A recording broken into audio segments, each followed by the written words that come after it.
Jai. Shri Ram Navami Mahotsav ki Jai Gopinath. Shri Sitaram Lakshman Hanuman Ke. Jai. Shri Ram Navami Mahotsava Ke. Srila Prabhupada Ke. Go Premanande. Devotees, how nice to be here with you again. So, yes, it is Ram Navami, a very sacred occasion of the anniversary of the appearance of Lord Ram. And we were, over the weekend, we were reading from the Srimad Bhagavatam, some of the pastimes of Lord Ram, different events and different understandings about Lord Ram, who is Lord Ram, and what is his nature. It's really very wonderful. So let us continue this evening. Om Namo Bhagavate Vasudevaya.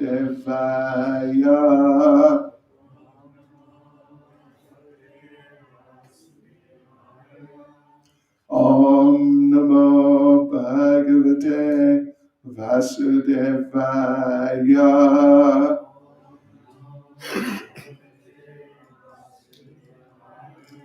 Om Namo Bhagavate Vasudevaya.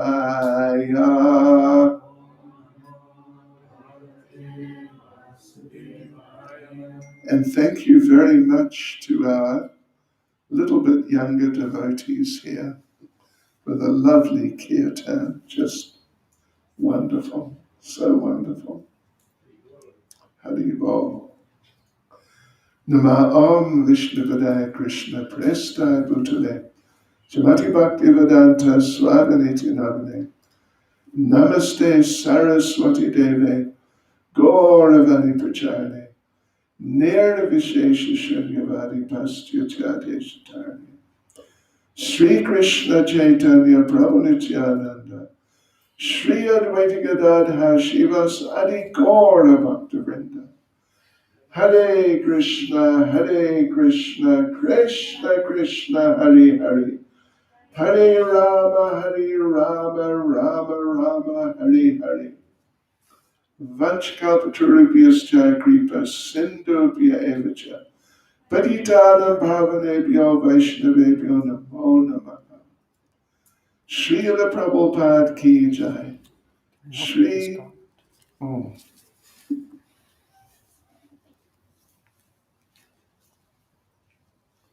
Oh, what a lovely garland. Thank you. Oh, thank you to whoever made it. It's just beautiful. Shri Ram Navami Mahotsava ki jai. Shri Sitaram Lakshman Hanuman ki jai. Go Premanande. So we were reading on Sunday, coming up to that crucial time when Lord Ram actually kills Ravana. Yeah, we were just about there. I thought I'd give a little bit of detail about that. Interesting little detail. That Lord Ram, on that last day, Lord Ram confronted Ravana, and they were exchanging some strong words and firing some powerful weapons, this sort of thing. And Lord Ram was firing arrows, which are not just arrows.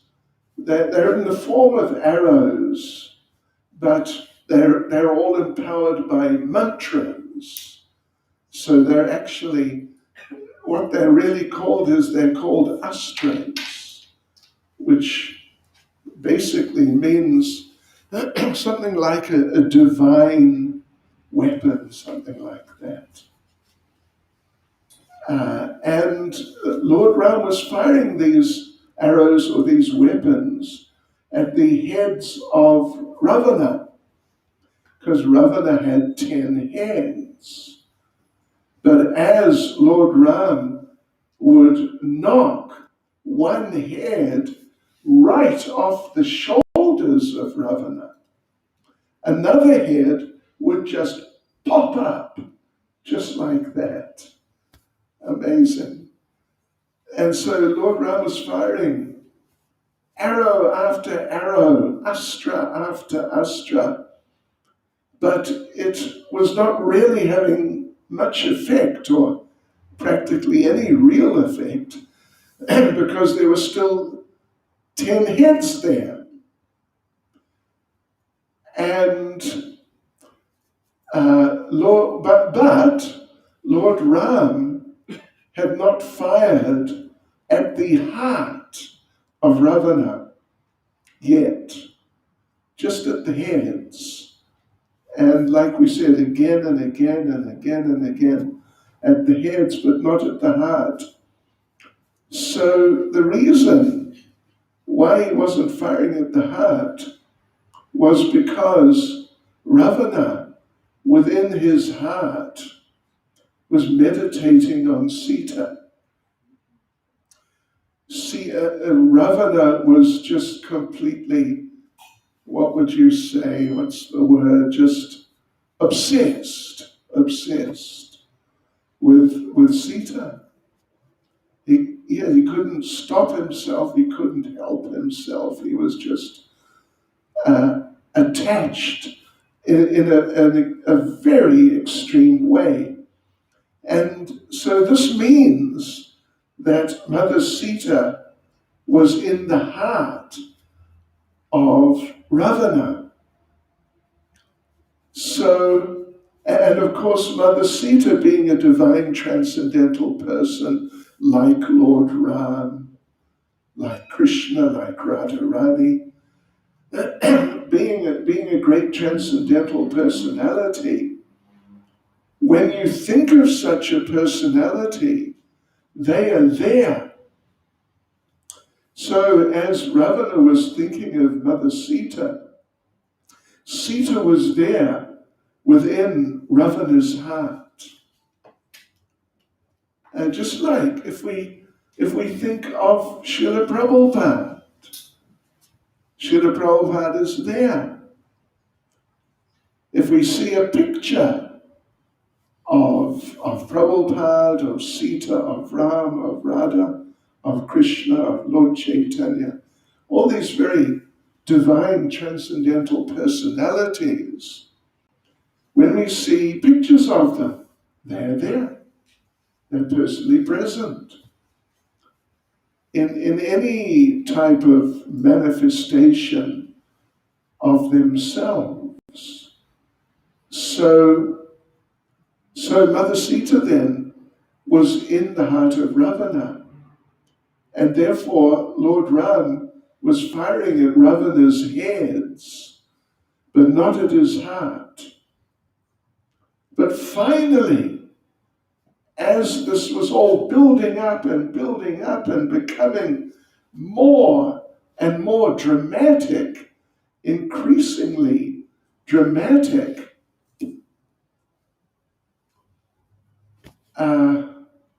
Ravana, because for people on the material platform, and he was, of course, very much on the material platform. People on the material platform cannot stay focused just absolutely and indefinitely forever on anything. They have to, their attention has to go somewhere else at least from time to time. That's the nature of anything material. Everything material is temporary. And every aspect of material consciousness is temporary. And even though, of course, people become obsessed and can't take their mind off someone or something, but sooner or later they do, because you cannot stay fixed on the material platform. On the spiritual platform, of course, you can stay fixed, and we want to stay fixed. And we try to stay fixed because there's still hangover from material life. Sometimes it's a little difficult to stay fixed in Krishna consciousness, but on the whole, the devotees do pretty much. And as time goes on, as the devotees practice for longer and longer, they become more and more fixed and ultimately just absolutely fixed. So, but Ravana, even though Mother Sita is the divine mother, transcendental personality, Ravana was not a divine transcendental person. So therefore he couldn't focus even on her. Yeah. So, as this battle went on between Lord Ram and Ravana, and head after head was going and coming, and Ravana's looking around and seeing the devastation and seeing how his side was devastated and becoming more and more devastated. So now he was the last one. Seeing all of that, then Ravana momentarily forgot Mother Sita, even though he was just fixated on her generally. But seeing the devastation, the destruction, and how he was losing everything in that intense material mood of frustration, how I'm failing and I'm just losing everything. So even though he was so focused on Sita, he momentarily forgot Sita.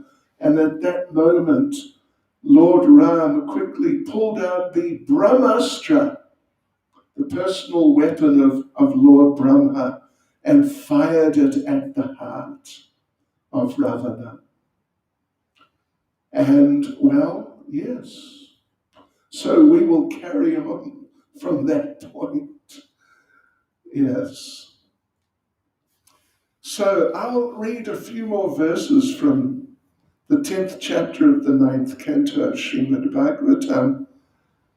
I'm going to start with verse 22. Lord Ramachandra said to Ravana, "You are the most abominable of the man-eaters. Indeed, you are like their stool. You resemble a dog, for as a dog steals eatables from the kitchen in the absence of the householder, in my absence you kidnap my wife, Sita Devi. Therefore, as Yamaraj punishes sinful men, I shall also punish you. You are the most abominable, sinful, and shameless. Today, therefore, I, whose attempt never fails, shall punish you." Lord Ram, of course, is the Supreme Lord, the Supreme Personality of Godhead, and the Supreme Lord, he's supreme in everything. We know about the 6 opulences: beauty, knowledge, power, etc. We know about the 4 special attractive features Krishna has. The greatest beauty is the greatest flute playing, surrounded by the greatest devotees, performing the greatest pastimes. So everything the Supreme Lord does is the greatest. And when the Supreme Lord wants to insult someone, he insults them in the greatest way. So this is pretty insulting, isn't it? You are the most abominable of the man-eaters. I don't know how you could insult someone worse like that. You could say, indeed, you are like their stool. It's just incredible aggression, actually, and incredible insult. You resemble a dog. You are most abominable, sinful, and shameless. Oh, Krishna, Krishna. Ram, Ram, Ram. Yes. So you can imagine this proud Ravana. He's just almost supremely proud. We could not really become that proud because we don't have much to become proud of. But he did have some things to become proud of. At least some things. And he was really proud of them. And to be insulted like that, oh, it must have just burned his heart. And that contributed to his forgetting Sita and just becoming frustrated and angry with Ram and the situation and what's happening and why is it happening, all these types of things. After thus rebuking Ravana, Lord Ramachandra fixed an arrow to his bow, aimed at Ravana and released the arrow, which pierced Ravana's heart like a thunderbolt. Upon seeing this, Ravana's followers raised a tumultuous sound, crying, "Alas, alas, what has happened? What has happened?" As Ravana, vomiting blood from his 10 mouths, fell from his airplane, just as a pious man falls to earth from the heavenly planets, when the results of his pious activities are exhausted. Yes. You know, Srila Prabhupada, this is what happens. People come, they fall from the higher planets down onto this planet. But because they're coming from a higher planet, when they first land, arrive, when they're first born, their first birth after having been in the heavenly planets, then generally they're born in, by our standards, a very opulent and, very highly facilitated situation with all sorts of material facilities and so on at their disposal and just naturally right there in their hands. But when they fall, as when they've landed, then they start going down further. And so you see that with a lot of these people. Prabhupada said that the beetles came from the heavenly planets. But see what happened, at least to some of them. Sure, really. Unfortunate, really degraded. So Ravana fell from his airplane, just as a pious man falls to earth from the heavenly planets, when the results of his pious activities are exhausted. Well, you know what it's like when you're exhausted, don't you? So when your pious credits are exhausted, then you may struggle to keep your materially higher position of opulence and fame and all these things. But when you've exhausted your pious reactions, you can try your best to somehow or other keep some wealth, some fame, some beauty, all these things. But just like when you're exhausted, you just can't carry on. So then they just fall down and just become sort of ordinary, useless people. Thereafter, all the women whose husbands had fallen in the battle, headed by Mandodari, the wife of Ravana, came out of Lanka, continuously crying. They approached the dead bodies of Ravana and the other Rakshasas, striking their breasts in affliction because their husbands had been killed by the arrows of Lakshman. The women embraced their respective husbands and cried piteously in voices appealing to everyone. This is now Mandodari, embracing the dead body of Ravana and just crying out to him, although he's already gone. "Oh my Lord, oh Master, you epitomize trouble for others, and therefore you were called Ravana. But now that you've been defeated, we also are defeated. For without you, the state of Lanka has been conquered by the enemy. To whom will it go for shelter?" And let me just read a short purport by Prabhupada, just a couple of sentences. Ravana's wife, Mandodari, and the other wives knew very well how cruel a person Ravana was. The very word Ravana means one who causes crying for others.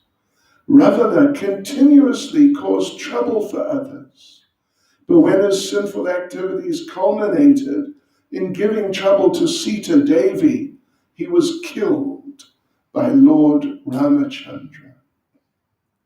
And Mandodari continues, "O greatly fortunate one, you came under the influence of lusty desires, and therefore you could not understand the influence of Mother Sita.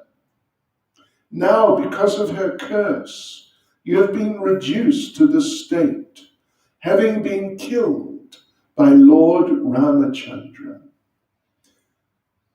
Oh, was it Saturday? It was Saturday or Sunday, one of the days on the weekend. We read another verse which had the same theme. How that particular verse, just maybe, 10 verses before this or so, was saying how the soldiers of Ravana were killed, were just wiped out by the monkey warriors and bear warriors of Lord Ram. Their lives were shortened because their master, Ravana, had been cursed by Mother, or not actually cursed. Here it talks about cursed. But in that verse, several or so verses ago, it was said, because of the anger of Mother Sita towards Ravana. So his soldiers were killed, their lives were shortened, because he, as their leader, was sort of attacked, you could say, by the anger of Mother Sita. That's an interesting point, that the warriors of Ravana, they were not involved in the kidnapping of Sita at all. That was just Ravana on his own. And they had no access to Mother Sita. They were not involved really with Mother Sita in any way. Perhaps they didn't even see her. But they were servants of Ravana, who offended Mother Sita so drastically. They were servants, and they had to share the future of their master. Even though they were not directly involved in the kidnapping, the abuse of Mother Sita at all. They were just Ravana's soldiers and servants and part of his entourage. But because they were following him, because he was their leader, they had to share in his fate. Therefore, their lives were shortened. As his life was shortened, their lives were also shortened because of the anger of Mother Sita towards him. She was not really angry towards his soldiers and other people, his followers. She was angry with him. So it's an interesting point, isn't it? You've got to be careful who you follow. You've got to be careful who you follow, and you've got to be careful who you accept as a follower. There are connections. These things are interwoven. Just like in the 6th canto of the Bhagavatam, it says there that the head of state, the king, president, prime minister, that sort of person, the leader of the country, he takes 1/6 of the karmic reactions of the citizens, his or her subjects. And nowadays, you can just imagine, well, you can't imagine really, but at least, some sort of idea can be there of how much sinful activity is going on and how many sinful reactions are being accumulated by the citizens of South Africa, what to speak of America, just anywhere, any country on this planet. The amount of sinful reactions which are being incurred on a daily basis, well, like I said, we cannot actually imagine, but certainly we can understand that it's vast. It's just extremely vast. Therefore, devotees, don't ever try to become the state president of South Africa. Unless the country, has become Krishna conscious, but there's a way to go before that happens. Yeah, but really it's like that. So because they were the followers of a condemned person, the warriors, the soldiers of Ravana, they were the followers of a condemned person, they became condemned. And if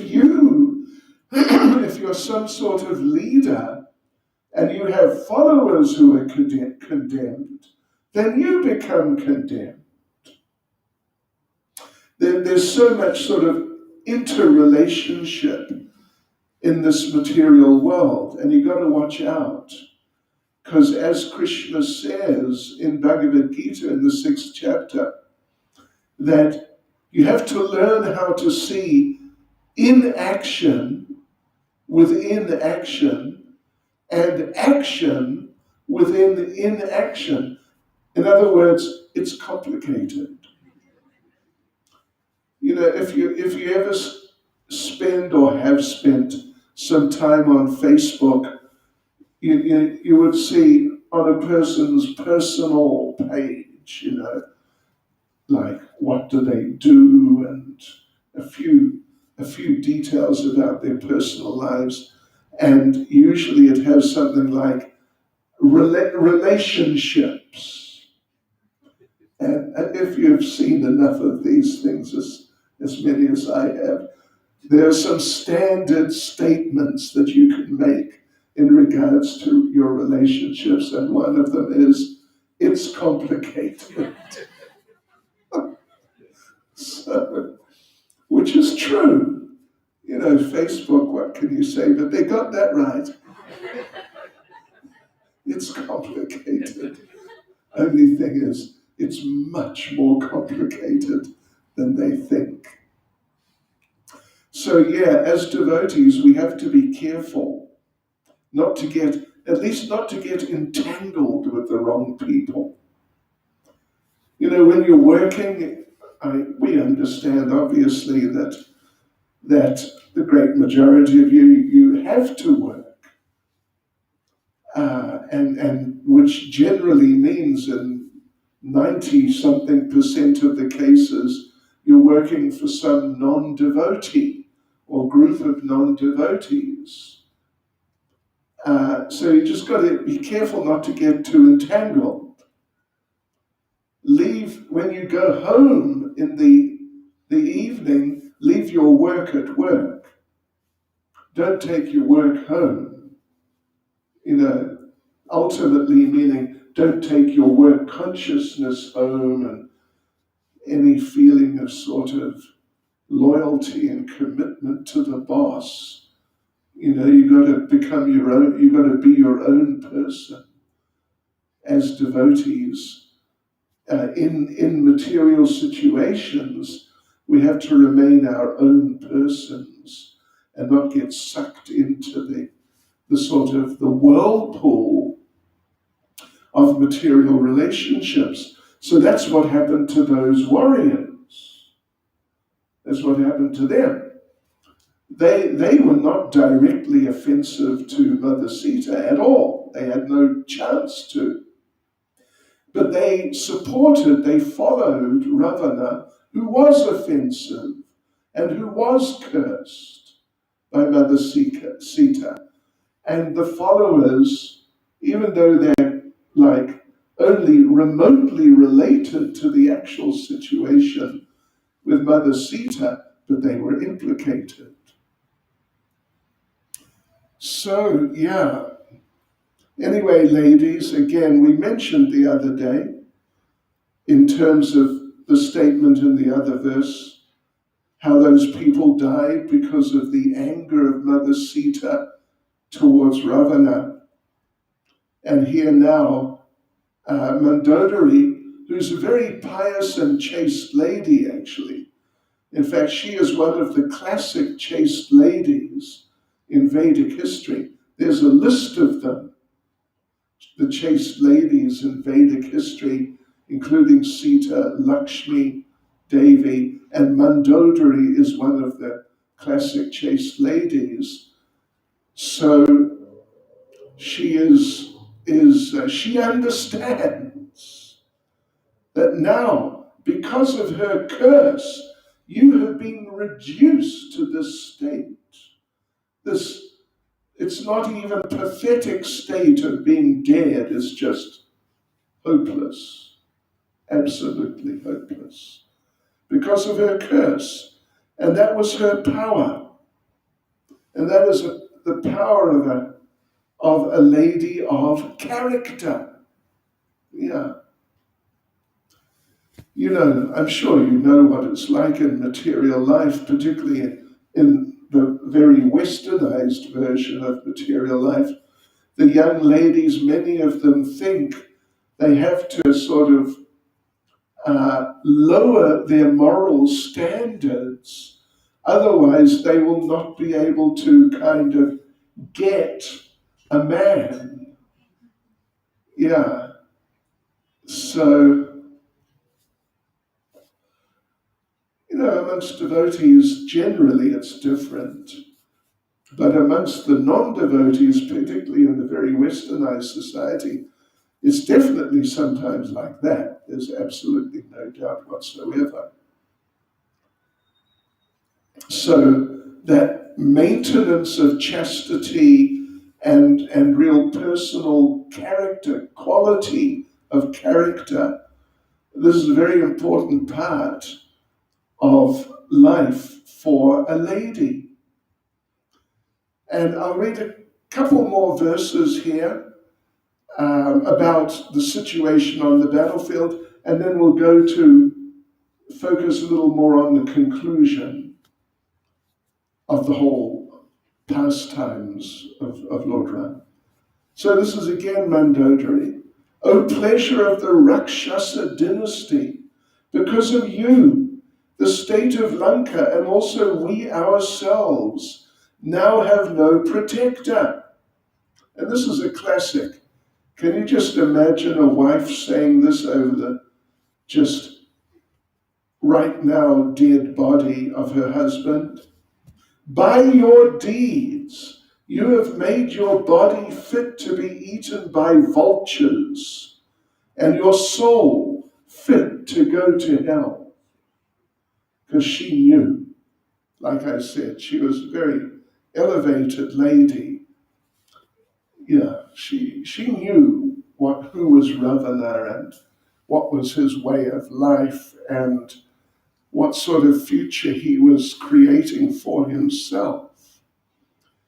Okay, so let's go on to the end when Lord Ram returns. Let's see. And we'll read a few verses because it's really nice. There's some really wonderful things. So when Lord Ram and Sita and Lakshman and everyone came in, or when they're just approaching Ayodhya, O King, Lord Bharat carried Lord Ramachandra's wooden shoes. Sugriva and Vibhishan carried a whisk and an excellent fan. Hanuman carried a white umbrella. Shatrughna carried a bow and 2 quivers. And Sita Devi carried a water pot filled with water from holy places. Angada carried a sword. And Jambavan, king of the rickshaws, carried a golden shield. O King Parikshit, as the Lord sat on his airplane of flowers, with women offering him prayers and reciters chanting about his characteristics, he appeared like the moon with the stars and planets. Thereafter, having been welcomed by his brother Bharat, Lord Ramachandra entered the city of Ayodhya in the midst of a festival. When he entered the palace, he offered obeisances to all the mothers, including Kaikeyi,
Everyone was religious and completely happy.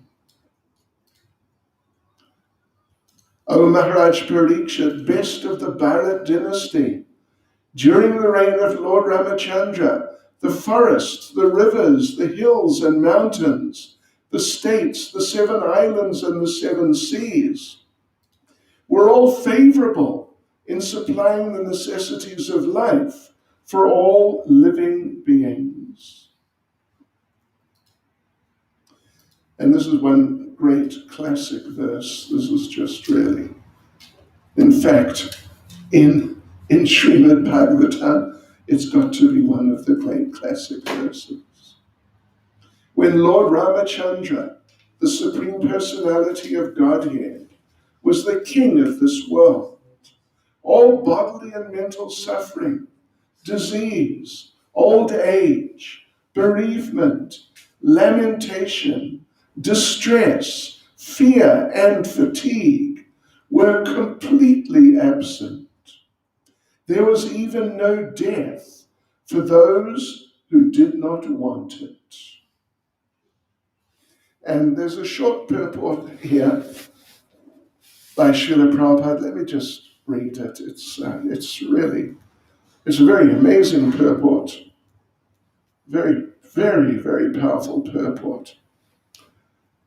Prabhupada says, all these facilities existed because of Lord Ramachandra's presence as the king of the entire world. A similar situation could be introduced immediately, even in this age called Kali, the worst of all ages. It is said, Kali Kale, Nama Rupe, Krishna Avatar. Krishna descends in this Kali Yuga in the form of his holy name, Hare Krishna, Hare Rama. If we chant offenselessly, Ram and Krishna are still present in this age. The kingdom of Ram was immensely popular and beneficial, and the spreading of this Hare Krishna movement can immediately introduce a similar situation, even in this Kali Yuga. Well, that's amazing, isn't it? All these facilities mentioned, all bodily, mental suffering, disease, old age, bereavement, lamentation, distress, fear, and fatigue were completely absent. And there was even no death for those who didn't want it. So, Prabhupada says, a similar situation could be introduced immediately, even in this age called Kali, if we chant offenselessly. And of course, for the devotees, those who are practicing sincerely and seriously, of course, it's a question of degree, because we're all on different levels. And this sort of level where, anyway, all these conditions are there in your life, this means you're on a high level of Krishna consciousness. And we're not on that high a level, but at least we're on some level, we're somewhere there. If we're chanting our rounds every day, following the principles, doing some service as we're able. So, like we said, it's a question of degree, and to that degree, these different things will be present in our lives. These things will be present in our lives. It's true. Even though you can imagine some non-devotee, particularly some kind of skeptical, staunch non-devotee, hearing that when Lord Ram was the king, all these amazing conditions were there for basically everyone. You can imagine how some people would react. They think this is just some, foolishness or something, but it's not. It's definitely not. And we can and we do experience at least many of these things to some degree. And the more we get into Krishna consciousness, then the more we will experience these things in our lives. Okay, there's only, let's see, 2 more verses. And they're also really important, and they're very instructive verses. Lord Ramachandra took a vow to accept only one wife and have no connection with any other women. He was a saintly king, and everything in his character was good, untinged by qualities like anger. He taught good behavior for everyone, especially for householders, in terms of varnashram dharma. Thus, he taught the general public by his personal activities. So that's the example of Lord Ram. And then the next verse, the last verse in the chapter, is talking about Mother Sita. Mother Sita was very submissive, faithful, shy, and chaste, always understanding the attitude of her husband. Thus, by her character and her love and service, she completely attracted the mind of the Lord. And let me read this purport also. As Lord Ramachandra is the ideal husband, Ekapatni Vrata, Mother Sita is the ideal wife. Such a combination makes family life very happy. Yad yada charity shreshtas, tattadeve taro jana. Whatever example a great man sets, common people follow. If the kings, the leaders, and the Brahmins, the teachers, would set forth the examples we receive from Vedic literature, the entire world would be heaven. Indeed, there would no longer be hellish conditions within this material world. Thus end the Bhaktivedanta purports of the 9th canto, 10th chapter of Srimad Bhagavatam, entitled The Pastimes of the Supreme Lord Ramachandra.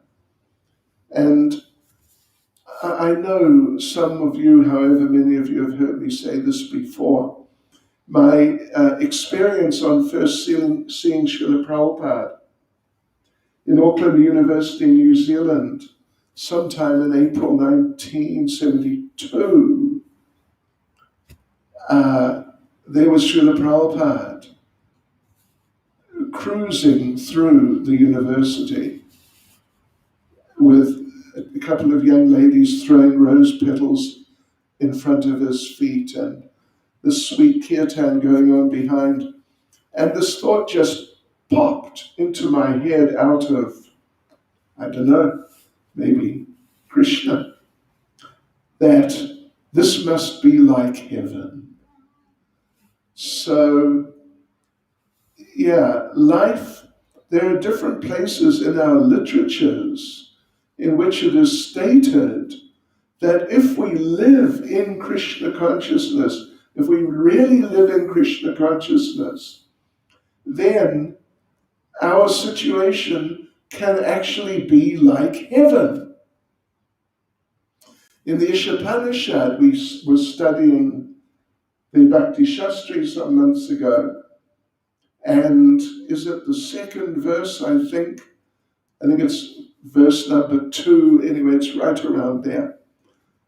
The speaker says that if we live according to the Ishavasya system, recognizing everything is owned and controlled by the Lord, not taking more than our quota, and reciprocating for the mercy we get, that way of life. Ishopanishad says that if we live like this, then we can aspire to live for hundreds of years. Just go on living, in other words. Because if you live like that, really in Krishna consciousness, then your life will just be really wonderful. And you'll be really blissful. You'll be really happy. And even though things come up in this material world, some unpleasantness comes from time to time, but you won't really be affected by it. You'll sort of float over the top of it. That's Krishna consciousness. And the more we progress in Krishna consciousness, the more we will get that experience practically in our lives. So let's take this home with us on this Ram Navami day. Let's take this home with us. These last ideas we've just been reading through, the last few verses. How when Lord Krishna is really in the center of our lives, and we're actually doing our best to keep it like that and to develop it further like that, then inauspiciousness falls away and auspiciousness just comes, just enters our lives from all sides, and our lives become transformed into something really wonderful, and we become transformed into transcendental personalities at the lotus feet of the Lord.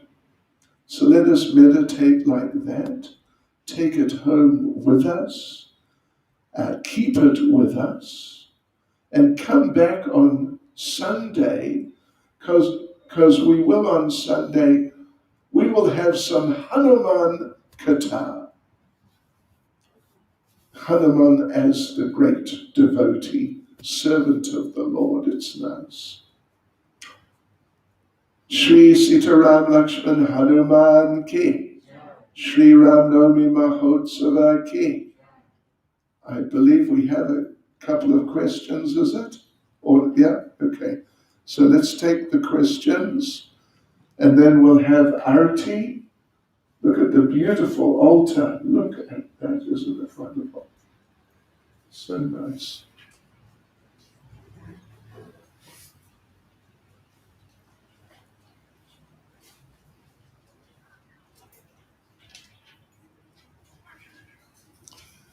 Is it? Yeah. Someone should read it.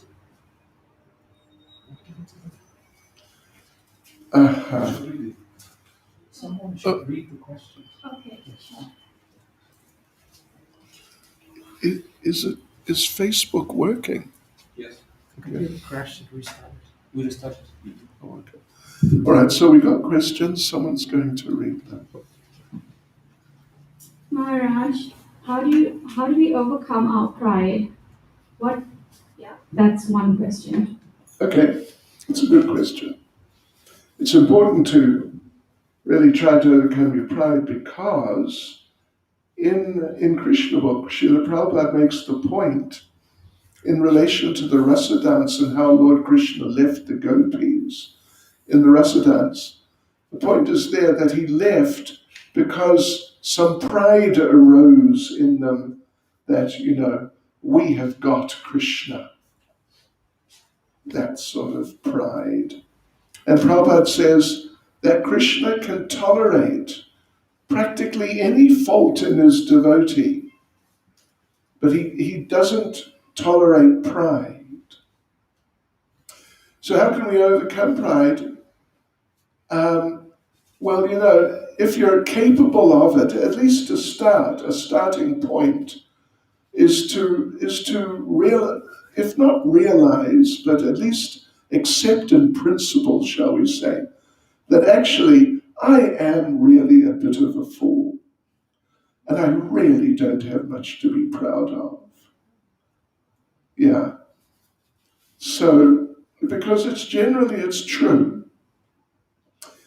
We don't have some big, amazing, wonderful quality which just makes us stand out from the crowd, meaning being recognized by the crowd also because of that incredible quality that we just have to some wonderful degree. It's not like that. It really isn't like that. So first thing is to accept in principle, that I'm actually a pretty useless person.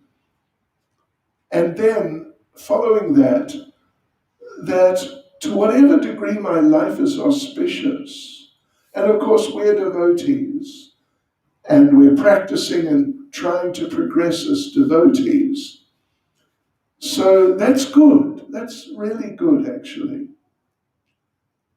But whatever auspiciousness has now entered our lives, because we've become devotees, it's only due to mercy. So if I do have some good quality, to some relatively small degree, then it's just by mercy. It's not because I'm intrinsically like that, or from the way I was brought up, I'm like that. It's just that despite us, despite ourselves, Krishna has given us some mercy, and our lives have actually become auspicious. So, despite ourselves, we can try to accept like this and consider like this from time to time. And then, I would say, on a regular basis, pray to the Lord that, my dear Lord Krishna, my dear Srimati Radharani, I know I'm a fool, but the problem is I'm such a fool that I can't really see what a fool I am. Yeah.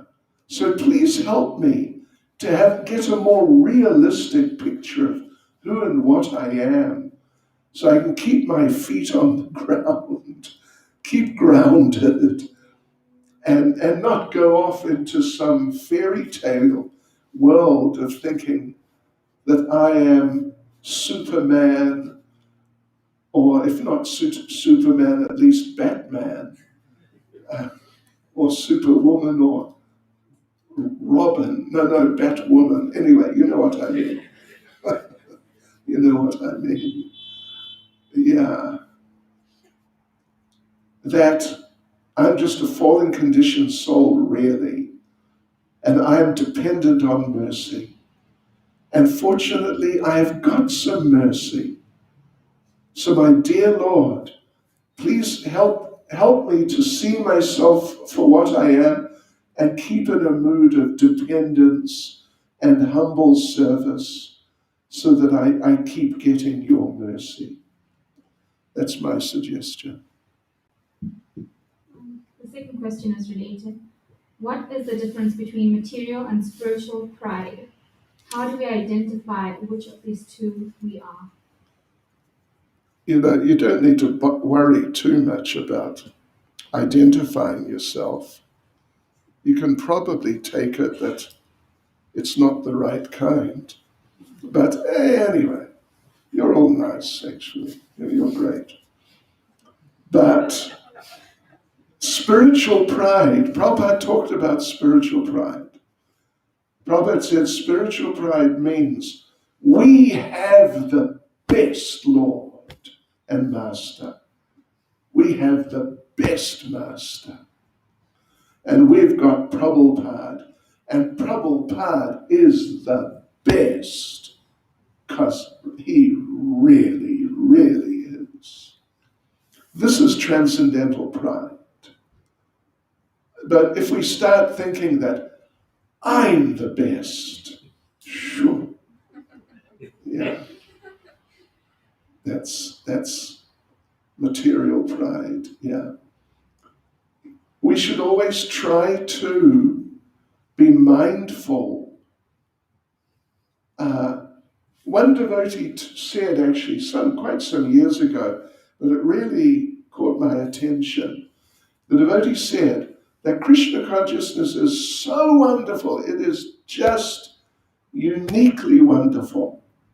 And we must get into it and relish it. But we should never forget where we got it from. Yeah, so this type of mindfulness, in material life, there's a sort of, would you say, a movement towards mindfulness. It's there, it's going on to some degree.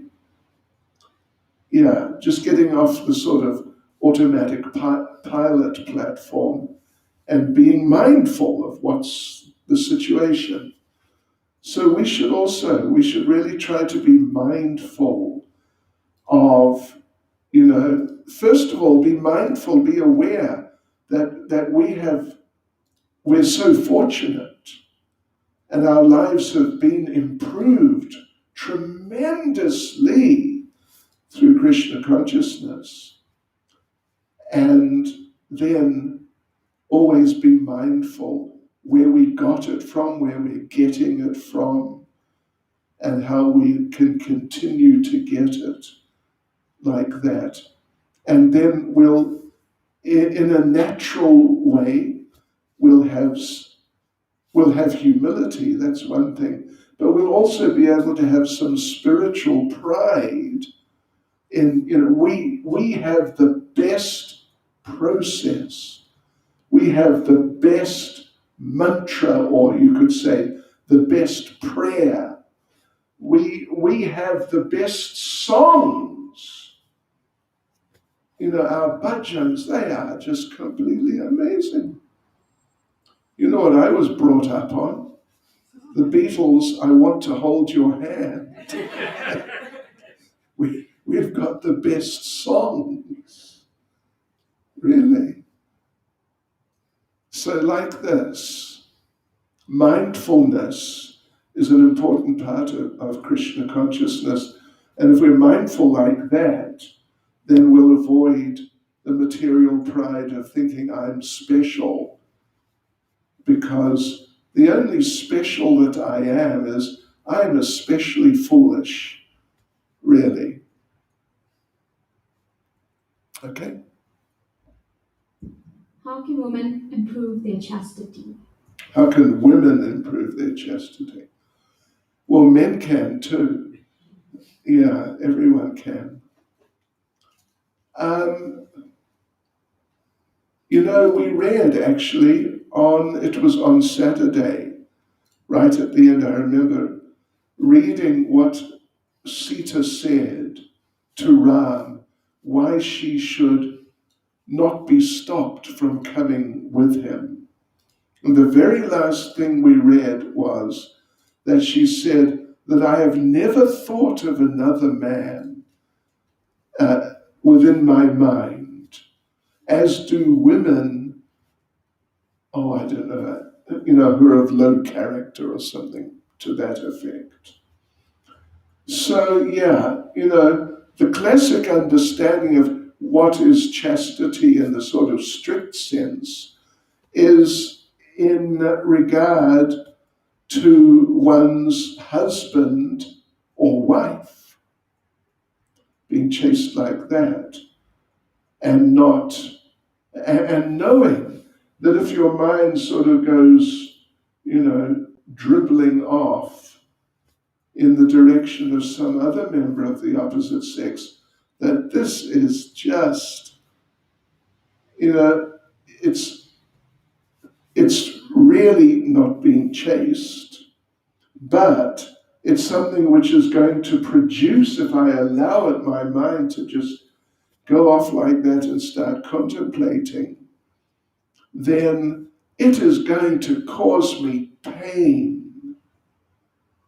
It's going to really cause me pain, because I'll be contacting the material energy, And at this moment, it may appear nice because I think, oh, a nice looking member of the opposite sex.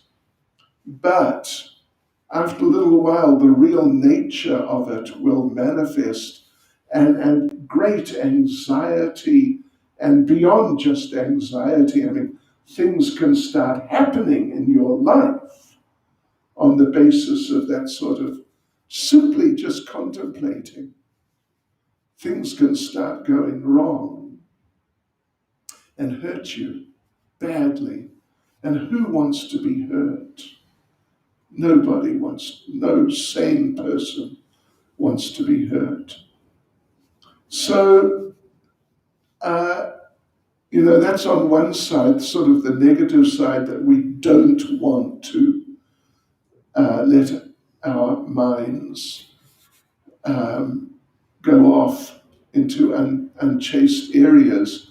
On the positive side, well, you know that familiarity breeds contempt in all sorts of ways, just in all sorts of ways.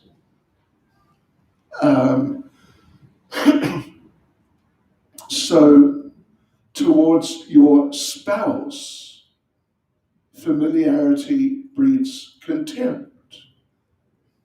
And therefore, but the thing is, your spouse is a devotee. I mean, at least obviously in a devotee family, your spouse is a devotee. And to be a devotee, that's a very special thing. There are not many devotees. There are not many, at least, in sort of relative terms, percentage-wise, out of the human race. The percentage is small. Most of the people just haven't got what it takes to get it, to understand, these crucial points. The vast majority, they're off in some crazy wonderland of utter rubbish and nonsense.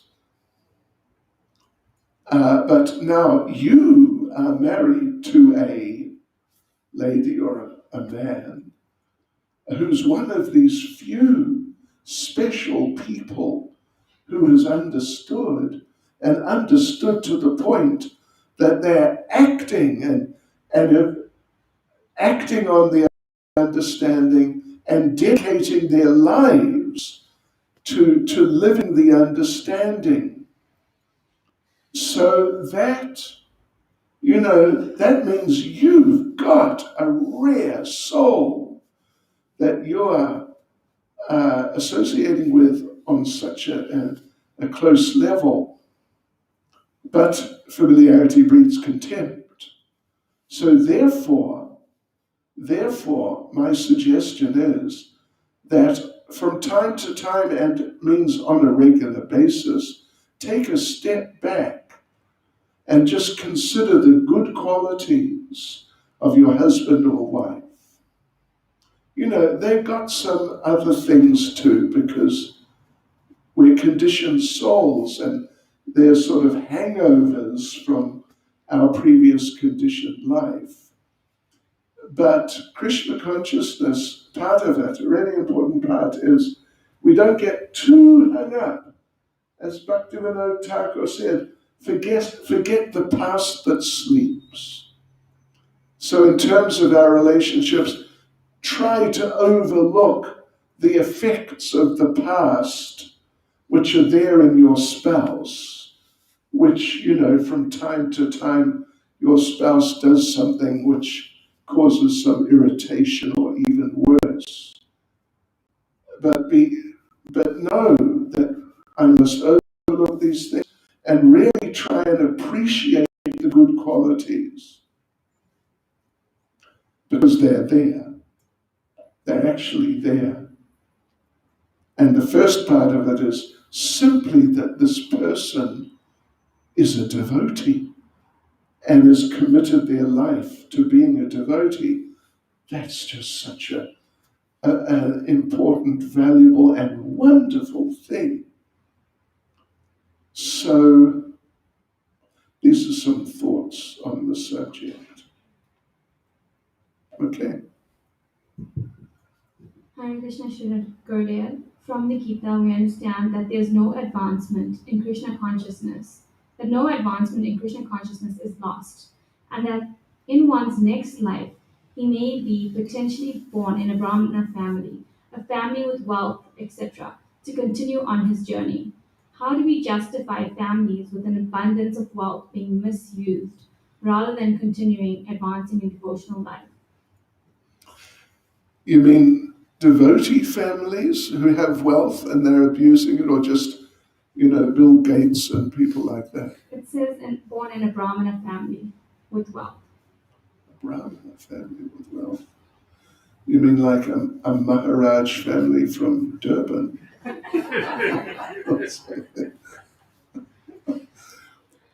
Well, one perspective is that it's always possible to misuse facility.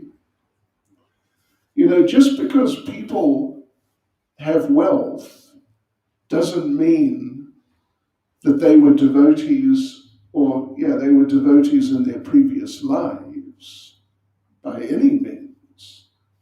But in devotee families,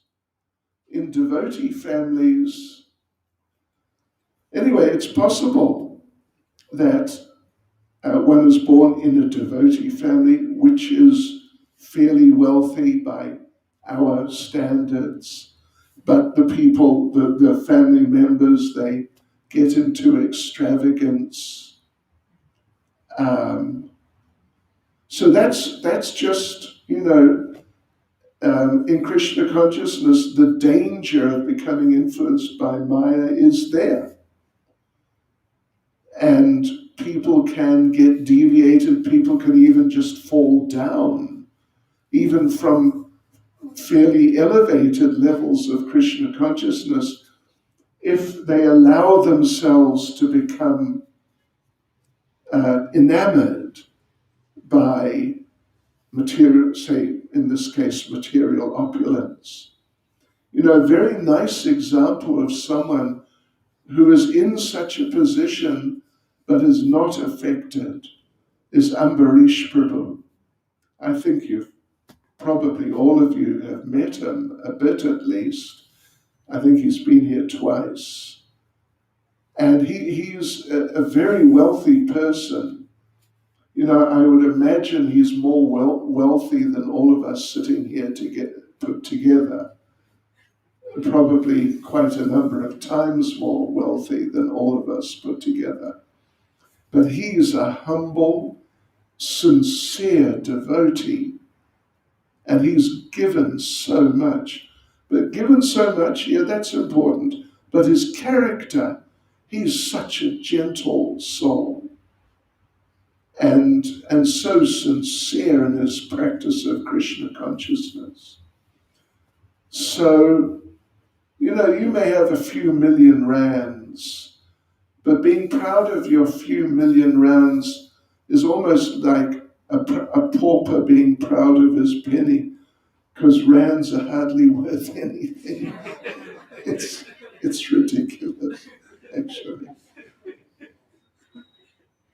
But anyway, you should always remember, though, whatever is coming my way, it's the mercy of the Lord. So let me accept it and live in Krishna consciousness the best I can in terms of whatever my material type circumstances are. This is the last one. Uh-huh. Can you kindly explain Vibhishana's seemingly unlimited quality of forgiveness, please? And what can we learn from him? Yes. Forgiveness. We must do a seminar on forgiveness, actually. We did a seminar on devotee relations, if you remember, a while ago. when the world was normal or something. Yeah, that was nice. Humility, forgiveness.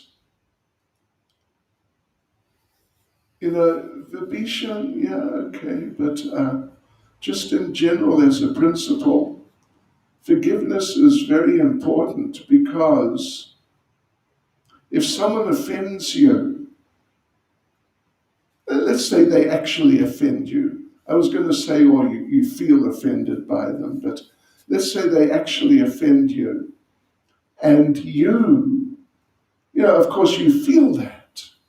And it can be a real shock if someone really offends you.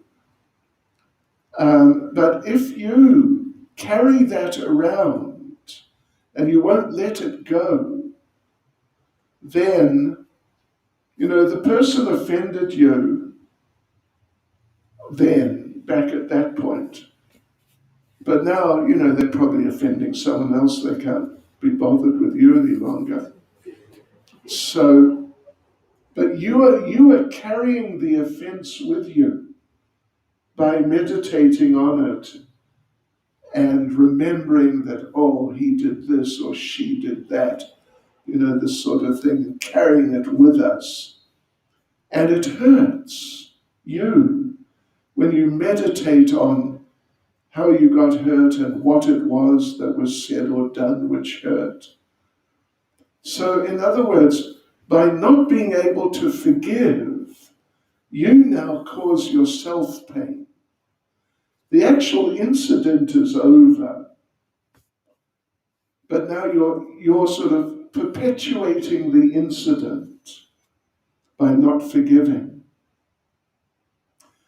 And if you can forgive in Krishna consciousness, and the other person, the offender, sees that you've actually risen above this whole, nasty situation, that person, if it's a devotee, if it's a sincere devotee, it'll be a real learning experience for them to see that, wow, even though I was a hurtful nonsense, but this person, this devotee, has such character in Krishna consciousness that they've risen above it. And they're not dwelling on it and harboring a grudge. So I think that's what I'd say at this point. But tune in. We'll have a seminar on forgiveness sometime. Okay? Okay. Hare Krishna. Hare Rama. Hare Krishna. Brilliant. Hare Krishna. Hare Krishna devotees. On behalf of the Temple President, Vrajapasi Prabhu, I'd like to thank you for joining us here tonight. And special thanks to His Holiness Bhakti Caitanya Maharaj for hosting us and being here with us all tonight on this very auspicious night of Lord Ramachandra's appearance day. Lord Ramachandra ki, Jai. Ram Sita Lakshman Hanuman ki. So a couple of announcements. The new way in and way out is on my right, on your left. So just be careful, it is a little bit dark, we apologize for that. Prasadam will be served just outside the yoga lounge. Hope that hasn't changed. So a couple of things. So we are trying to strictly follow the COVID protocols. So thank you all for keeping your seats and keeping your masks on. We really appreciate it. And I'm going to, in just a moment, read out the protocol so that we're just reminded while we take our prasad and proceed to our cause. There are a couple of devotees with a little tag. It looks a little bit like this. And they have been appointed COVID officers. If they request anything of you, I humbly request that you could please accept their instruction and that we allow them to do their jobs in order to keep us all safe and following the COVID protocols in order for us to keep having programs because this personal association is so nice after such a long period of virtual ones. So I humbly request that of all of you. And just very quickly, the COVID protocols, please wear your masks at all times.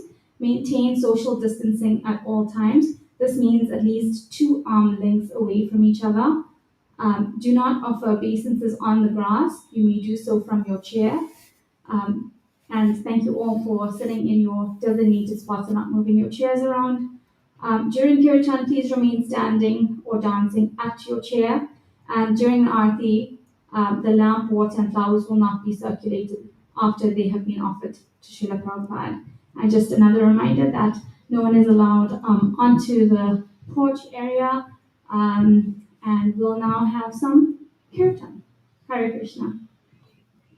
Shri Sitaram Lakshman Hanuman Ki. Jai. Shri Ram Navami Mahotsava Ki. I think we're going to have Arati actually. Thank you to the devotees for setting up the altar and the whole altar area there so beautifully. It's just really nice. Thank you very much.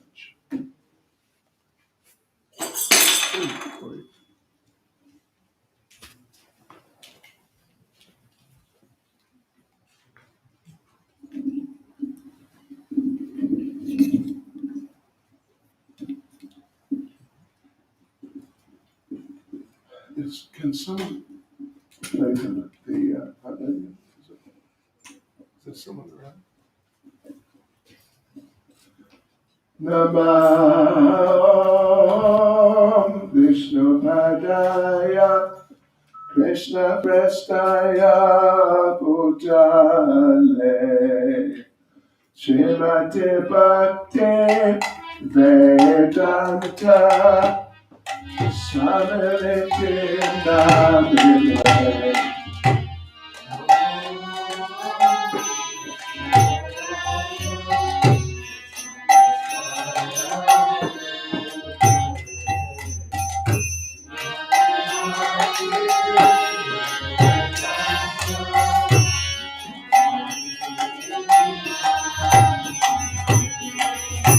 Namaste Saraswati Deve Gauravani Pracharine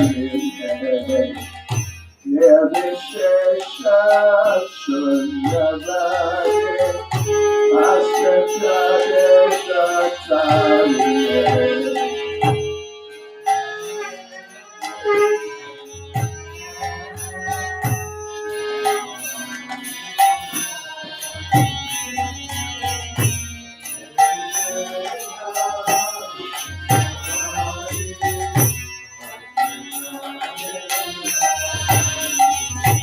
Jaya Shri Krishna Chaitanya Prabhu Nityananda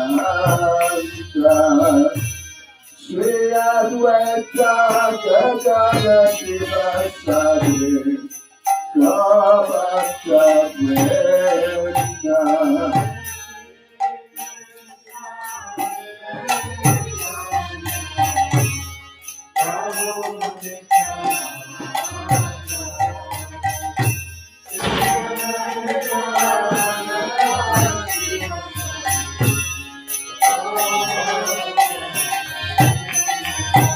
Jaya Shri Krishna Chaitanya Prabhu Nityananda Shri Advaita Gadadara Sivasadi Gavata Vrinda.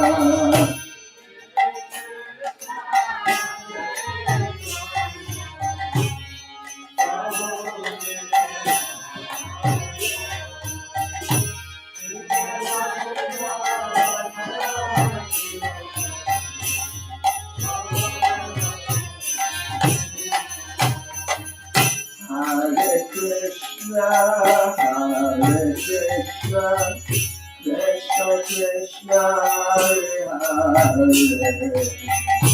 Hare Rama, Hare Rama, Rama Rama, Hare Hare.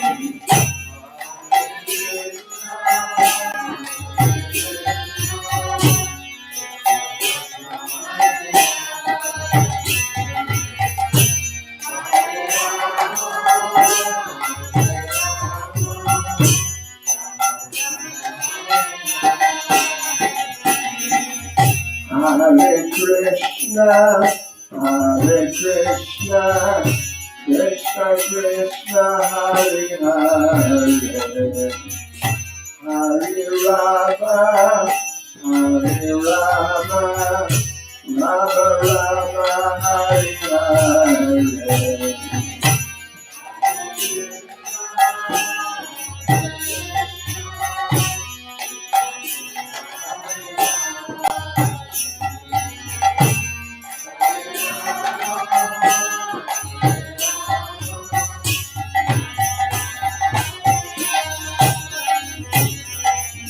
Hare Krishna, Hare Krishna, Krishna Krishna, Hare Hare, Hare Rama, Hare Rama, Rama Rama, Hare Hare.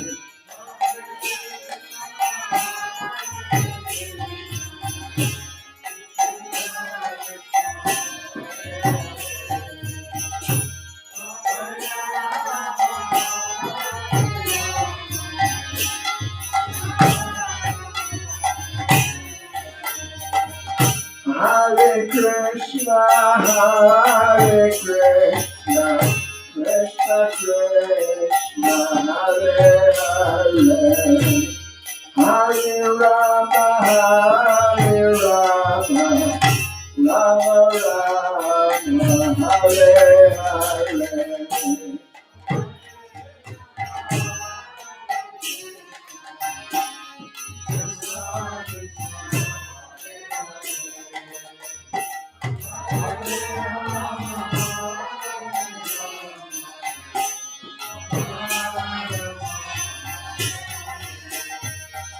Hare Krishna, Hare Krishna, Krishna Krishna, Hare Hare, Hare Rama, Hare Rama, Rama Rama, Hare Hare.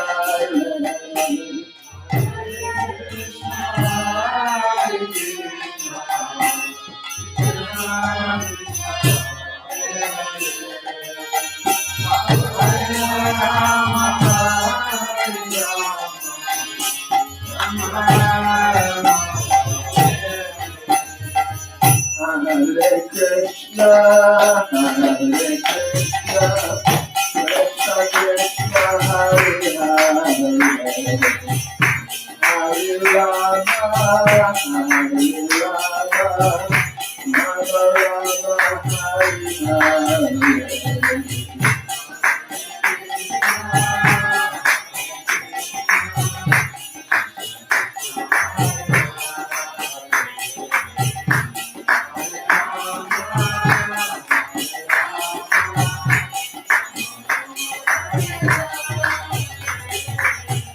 Hare Krishna, Hare Krishna, Krishna Krishna, Hare Hare, Hare Rama, Hare Rama, Rama Rama, Hare Hare.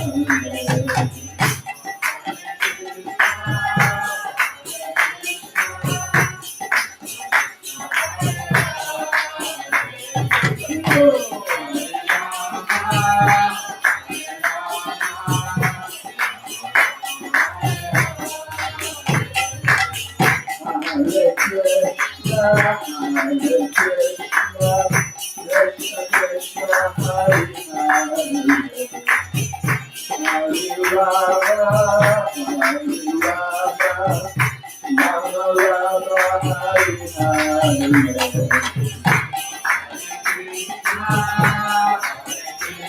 Hare.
Krishna Krishna Hare Hare, Hare Rama Hare Rama, Rama Rama Hare Hare.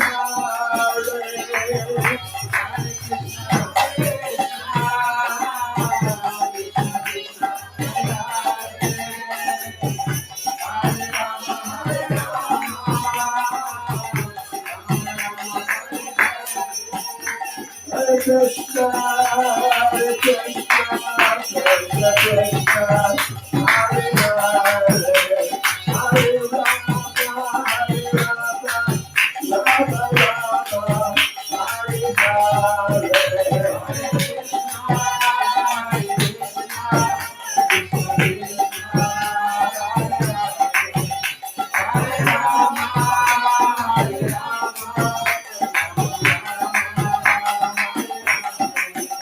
Hare Krishna, Hare Krishna, Krishna Krishna, Hare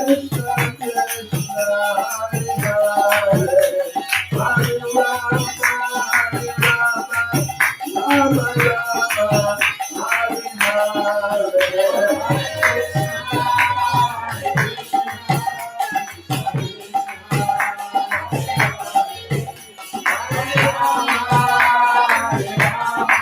Hare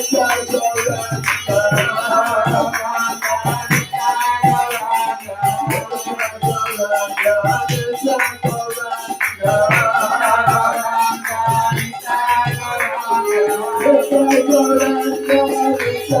Rama, Rama Rama, Hare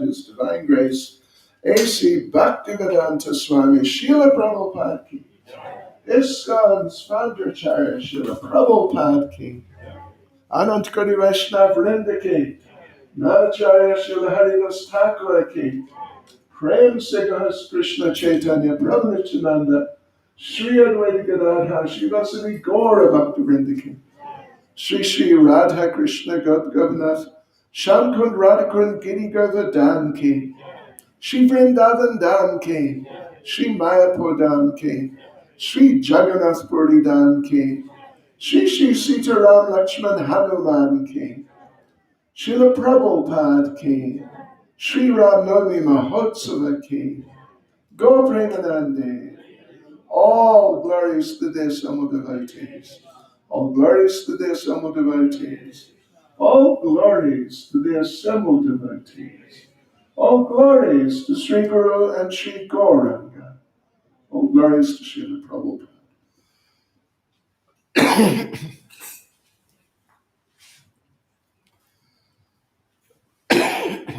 Hare Krishna devotees, sorry, a couple of last announcements been asked by Sadhu Sangha Prabhu, who plays a pivotal role in organizing our programs, to make the following announcements.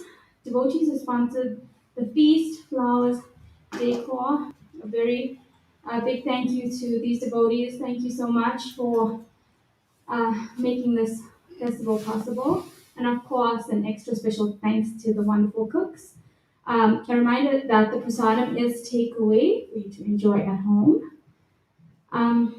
Also, we have to mention that there were a couple of devotees who personally put up the lights that you see here today, and without them, this evening program would not have been possible. So we really like to thank them, and of course, our heartfelt thanks to His Holiness Bhakti Caitanya Maharaj for giving us his personal association tonight. His Holiness Bhakti Caitanya Maharaj ki, our wonderful cooks ki, the wonderful devotees who made this wonderful festival ki, Lord Ramachandra ki, Hari Bol. Prasadam devotees is to my right, your left. So just behind the altar, there are a couple of devotees who you see at the back, just walking. There we go, they're waving. They will direct you along the path. It is a little bit dark, so they will be there to guide you. Haribol. Who should I give the garland to?